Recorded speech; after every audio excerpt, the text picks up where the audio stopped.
Shalom Bapak Ibu dan Saudara-saudari yang dikasihi oleh Tuhan kita, Yesus Kristus. Saya ucapkan salam sejahtera untuk saudara semua dimanapun saudara berada. Damai dan sukacita dari Roh Kudus senantiasa melimpah di dalam hati dan kehidupan saudara semua. Dan pada hari ini, sebelum kita masuk ke dalam khatam pembacaan Alkitab, saya mengajak saudara semua untuk berdoa. Ya Allah, Bapa kami yang di sorga, Bapa dalam nama Tuhan Yesus Kristus, Tuhan yang senantiasa bersama kami di dalam kondisi apapun. Terima kasih Tuhan, pada hari ini kami telah diberikan kekuatan dalam menjalani kehidupan ini. Dan sekarang kami ingin khatam dalam pembacaan Alkitab. Berkatilah dan urapilah kami, baik yang sudah pernah membaca ataupun yang belum pernah membaca dan khatam Alkitab, supaya firman-Mu bukan hanya sekedar kami baca dan khatamkan saja, namun bisa kami pahami serta bisa tertanam di dalam hati dan pikiran kami, sehingga kami bisa menjadi pelaku firman-Mu. Di dalam nama Tuhan dan Juru Selamat kami yang hidup, Yesus Kristus. Amin.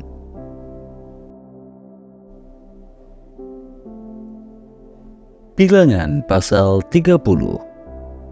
Nazar kaum perempuan. Musa berkata kepada kepala-kepala suku Israel, demikian, inilah yang diperintahkan Tuhan. Apabila seorang laki-laki bernazar atau bersumpah kepada Tuhan, sehingga ia mengikat dirinya kepada suatu janji, maka janganlah ia melanggar perkataannya itu. Haruslah ia berbuat tepat seperti yang diucapkannya. Tetapi apabila seorang perempuan bernazar kepada Tuhan dan mengikat dirinya kepada suatu janji di rumah ayahnya, yakni pada waktu ia masih gadis, dan ayahnya mendengar nazar dan janji yang mengikat diri anaknya itu, tetapi ayahnya tidak berkata apa-apa kepadanya, maka segala nazarnya itu akan tetap berlaku dan setiap janji yang mengikat dirinya akan tetap berlaku juga. Tetapi jika ayahnya melarang dia pada waktu mendengar itu, maka segala nazar dan janji yang mengikat diri anaknya itu tidak akan berlaku. Dan Tuhan akan mengampuni perempuan itu, sebab ayahnya telah melarang dia. Tetapi jika perempuan itu bersuami, dan ia masih berhutang karena salah satu nazar atau salah satu janji yang diucapkan begitu saja dan yang mengikat dirinya, dan suaminya mendengar tentang hal itu, tetapi tidak berkata apa-apa kepadanya pada waktu mendengarnya, maka nazarnya itu akan tetap berlaku dan janji yang mengikat dirinya akan tetap berlaku juga. Tetapi apabila suaminya itu pada waktu mendengarnya melarang dia, maka ia telah membatalkan nazar yang menjadi hutang istrinya dan janji yang diucapkan begitu saja dan yang mengikat istrinya. Dan Tuhan akan mengampuni istrinya itu.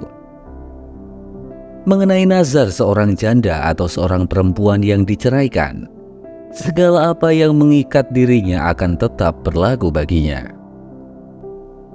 Jika seorang perempuan di rumah suaminya bernazar atau mengikat dirinya kepada suatu janji dengan bersumpah, dan suaminya mendengarnya, tetapi tidak berkata apa-apa kepadanya dan tidak melarang dia, maka segala nazar perempuan itu akan tetap berlaku, dan setiap janji yang mengikat diri perempuan itu akan tetap berlaku juga. Tetapi jika suaminya itu membatalkannya dengan tegas pada waktu mendengarnya, maka ucapan apapun yang keluar dari mulutnya, baik nazar maupun janji, tidak akan berlaku. Suaminya telah membatalkannya, dan Tuhan akan mengampuni istrinya itu. Setiap nazar dan setiap janji sumpah perempuan itu untuk merendahkan diri dengan berpuasa, dapat dinyatakan berlaku oleh suaminya atau dapat dibatalkan oleh suaminya.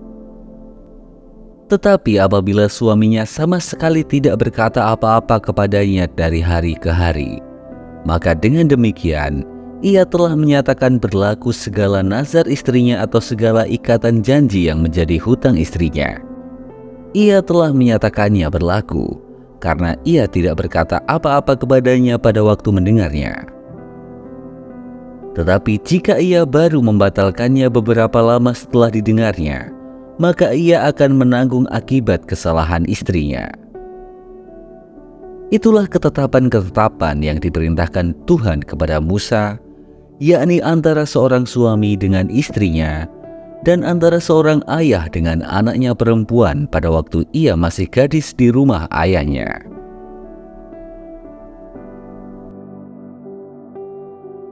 Proses khatam pembacaan Alkitab hari ini sudah selesai. Untuk mengakhiri proses khatam pembacaan Alkitab hari ini, mari kita berdoa. Ya Allah, Bapa kami yang di sorga, terima kasih karena Engkau telah menyertai kami di dalam proses khatam pembacaan Alkitab hari ini. Dan biarlah Roh Kudus senantiasa bekerja mengurapi kami, sehingga proses pada hari ini bisa tertanam dan menjadi kebiasaan di dalam hati kami masing-masing. Dan sekarang kami ingin melanjutkan kegiatan kami ya Tuhan. Kami mohon, sertailah dan berkatilah kami dalam kesehatan dan juga kebutuhan kami masing-masing. Di dalam nama Tuhan dan Juru Selamat kami yang hidup, Yesus Kristus. Amin. Terima kasih Bapak, Ibu, dan saudara-saudari yang telah mengikuti proses khatam pembacaan Alkitab hari ini. Sampai bertemu lagi di episode berikutnya. Tuhan Yesus memberkati kita semua.